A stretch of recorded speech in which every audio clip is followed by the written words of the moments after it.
24 કલાક પણ નથી થયો તો મને એક પોલિસી નહીં મળી શકે.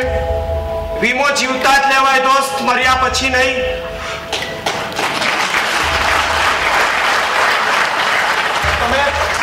તમે ચૂકી ગયા યાર.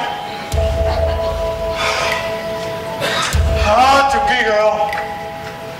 સાલો જીવવાનું જ ચૂકી ગયો. પછી પગાર, મારા ઘરનું ભાડું. અનિકેતભાઈ, હા અનિકેતભાઈ, એક ફટાફટ 25 લાખની પોલિસી આપી દો. અરે પણ તમે કેમ ઓળખાય નહીં પડી મારી? અરે હું જમે કામ શેઠ. અરે ઓળખું ને તમે, તમારી ઓફિસ તો મારી ઓફિસની સામે છે. અરે પણ એટલે તો તમારી પાસે અત્યારે 25 લાખની પોલિસી લેવા આવ્યો છું. પણ તમે તો બ્લાસ્ટમાં, અને તમને આ પોલિસી સમજાવવા માટે તો હું ગયા મહિને 2 વખત તમારી ઓફિસે આવ્યો હતો. તમે કહો મારો ધંધો છે, મારી આવક છે, મારી જમીન મકાન મિલકત, મારે વીમાની સ્વીચ. અરે પણ તે વખતે થોડી ખબર હતી કે આ બ્લાસ્ટ થવાનો છે.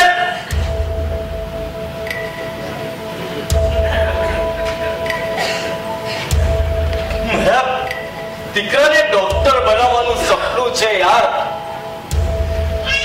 અરે સાથે પેઢીમાં કોઈ ડોક્ટર નથી થયું. મેડિકલમાં એડમિશન તો મળી જ જશે. ડોક્ટરીના ખર્ચા, મારા તો બધા પૈસા ધંધામાં રોકાયેલા છે. આવું થયું એટલે તો પછી ઓફિસની કિંમત પણ શું હોવાની? તો દુનિયાભરની લોન પણ લઈ રાખી છે. હવે શું થશે? બરબાદ થઈ ગયો, બરબાદ થઈ ગયો.